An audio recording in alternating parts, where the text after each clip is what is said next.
Hi, BOQ bill of quantity. இது என்ன அப்படின்னு பார்த்தீங்கன்னா, ஒரு ப்ராஜெக்ட் நம்ம பண்ண போறோம்னா அந்த ப்ராஜெக்ட்டுக்கு எவ்வளவு மெட்டீரியல் செலவாகும், எவ்வளவு நாள்ல அந்த ப்ராஜெக்ட்டை பண்ணி முடிக்க முடியும், அந்த ப்ராஜெக்ட்டுக்கு எவ்வளவு பட்ஜெட் தேவைப்படும்னு பெர்ஃபெக்ட்டா நம்மளால கால்குலேட் பண்ண முடியறது தான் இந்த BOQ.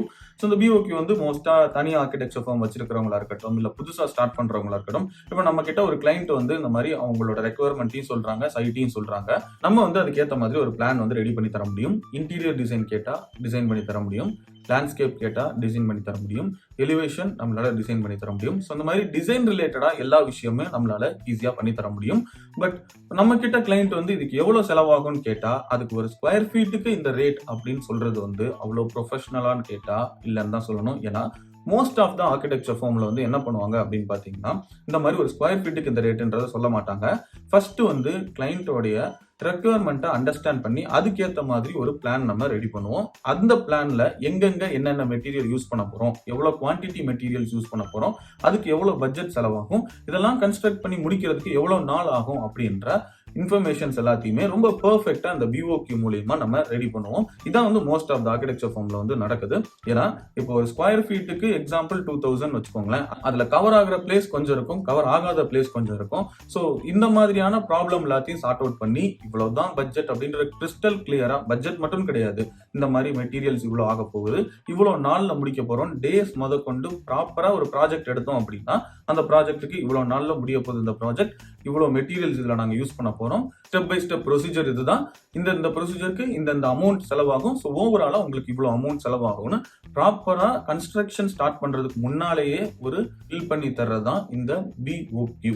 ஸோ இதான் வந்து மோஸ்ட் ஆஃப் த ஆர்கிடெக்சர் ஃபார்ம்ல வந்து யூஸ் பண்றோம். இது வந்து ஸ்டூடெண்ட்ஸ்க்குமே ரொம்ப யூஸ்ஃபுல்லா இருக்கும். ஏன்னா நிறைய பேர் வந்து ஃப்ரீலான்சிங்கா நம்ம வந்து இப்போ ஒர்க் பண்ணிட்டு இருப்போம், தெரிஞ்சவங்க இல்ல ரிலேட்டிவ்ஸ்க்குலாம் நம்ம ஒர்க் பண்ணி கொடுத்துட்டு இருப்போம். ஸோ அவங்களுக்குலாம் பாத்தீங்கன்னா மோஸ்டா நம்ம பிளான் இல்ல டிசைன் தான் பண்ணி தருவோம். ஸோ அப்படி இருக்கும்போது அந்த பிளானோட சேர்த்து இந்த BOQவும் கொடுத்தோம் அப்படின்னா நம்ம மேல இன்னும் ஒரு பெட்டர் இம்ப்ரெஷன் கிரியேட் ஆகும். ஸோ ஃபியூச்சர்ல நம்ம ஓன் ஃபார்ம் ஸ்டார்ட் பண்றதுக்கு இது ரொம்பவே யூஸ்ஃபுல்லா இருக்கும். ஏன்னா ஃபர்ஸ்ட் டைம்ல வந்து இந்த மாதிரி நம்ம பிளான் மட்டும் பண்ணி தந்தோம் அப்படின்னா பிளான் பண்ணி தருவோம் அப்படின்ற ஒரு இம்ப்ரெஷன் தான் இருக்கும். ஸோ அதோட இந்த மாதிரி ப்ராப்பர் எஸ்டிமேட்டும் கொடுத்தோம்னா அவங்கள்ட்ட போனா எல்லாமே அவங்க கிட்ட இருக்கு, அவங்க கிட்ட போனா A to Z எல்லாமே கிடைக்கும்ன்ற ஒரு நம்பிக்கை நம்ம மேல வர ஆரம்பிக்கும். நமக்குமே ஒரு கான்பிடன்ட் கிரியேட் ஆகும், நம்மளால ஒரு ப்ராஜெக்ட் எடுத்து பண்ண முடியும் அப்படின்ற கான்பிடன்ட் வந்து நமக்கு கிரியேட் ஆகும் இந்த BOQ நமக்கு ப்ராப்பரா தெரிஞ்சிருந்தா. ஸோ அதுக்காக தான் இந்த BOQக்கு ஒரு ஒர்க் ஷாப் நாங்க கண்டக்ட் பண்றோம். உங்களோட ஒர்க் ஷாப்ஸ்ல என்னென்ன விஷயங்கள்லாம் சொல்லி தரோம் அப்படின்னு பாத்தீங்கன்னா, ப்ராஜெக்ட் எடுத்தோம் அதுக்கு எவ்வளவு டியூரேஷன், எவ்வளவு பட்ஜெட், என்னென்ன மெட்டீரியல்ஸ் தேவைப்படும், அது எவ்வளவு குவான்டிட்டியில தேவைப்படும் அப்படின்ற இன்ஃபர்மேஷன் அதெல்லாமே ப்ராப்பரா எக்ஸல் ஃபைல்ல ஃபார்மேட்டா உங்களுக்கு இருக்கும். அந்த எக்ஸல் ஃபைலுமே உங்களுக்கு நாங்க கொடுப்போம். உங்களோட ஒரு லைவ் ப்ராஜெக்ட்டை டெமோவா உங்களுக்கு காட்டுவோம். அதாவது இந்த மாதிரி BOQ எல்லாம் ரெடி பண்ணதுக்கு அப்புறம் இது எப்படி லைவ் ப்ராஜெக்ட்ல அப்ளை பண்றது அப்படின்ற நாங்க பண்ணிட்டு இருக்கிற ஒரு ப்ராஜெக்ட்டை லைவாவே உங்களுக்கு டெமோவா காட்டுவோம். பாத்தீங்கன்னா இந்த மாதிரி கால்குலேட் பண்றதுக்கு சில டிப்ஸ் அண்ட் ட்ரிக்ஸ் எல்லாமே இருக்கு. இப்போ சடனா வந்து கிளைண்ட் கேட்கும்போது அந்த நேரம் நம்ம உட்காந்து எக்ஸல் ஷீட்ல இந்த மாதிரிலாம் நம்மளால பண்ண முடியாதுல்ல. ஸோ அப்படி இருக்கும்போது அப்ப எப்படி நம்ம டக்குன்னு கால்குலேட் பண்றதுன்றதுக்கான டிப்ஸ் அண்ட் ட்ரிக்ஸ் எல்லாமே நாங்க சொல்லி தருவோம். போக பாத்தீங்கன்னா உங்களை ஒரு வாட்ஸ்அப் குரூப்ல ஆட் பண்ணுவோம். ஸோ அதுல நாங்க இருப்போம்.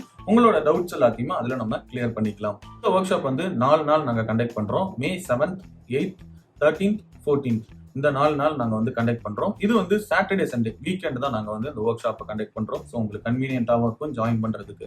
எங்களோட ப்ரொஃபஷனல் ஸ்டாஃப்ஸ் அண்ட் காலேஜ்ல ஒர்க் பண்ற ப்ரொஃபசர்ஸ் எல்லாம் சேர்ந்துதான் இந்த ஒர்க் ஷாப் வந்து நாங்க கண்டக்ட் பண்றோம்.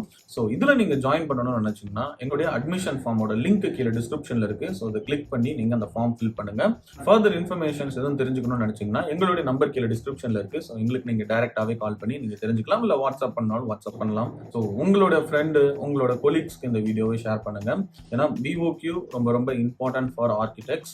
ப்ரொஃபஷனலா தனியா ஸ்டார்ட் பண்ணாலும் சரி, இல்ல ஃப்ரீலான்சிங்கா பண்ணிட்டு இருந்தாலும் சரி, ஓவராலா இந்த ஒரு இன்ஃபர்மேஷன் நம்ம தெரிஞ்சு வச்சுக்கிறது நல்லதுதான். ஏன்னா ஒரு ஸ்கொயர் ஃபீட்டுக்கு இந்த ரேட்டுன்னு நம்ம சொல்றதை விட BOQ பண்ணி கொடுக்கறது இன்னும் கொஞ்சம் பெட்டரான ஒரு இம்ப்ரெஷனை வந்து கிரியேட் பண்ணும். ஸோ எஸ், இவ்வளவுதான் இந்த வீடியோ.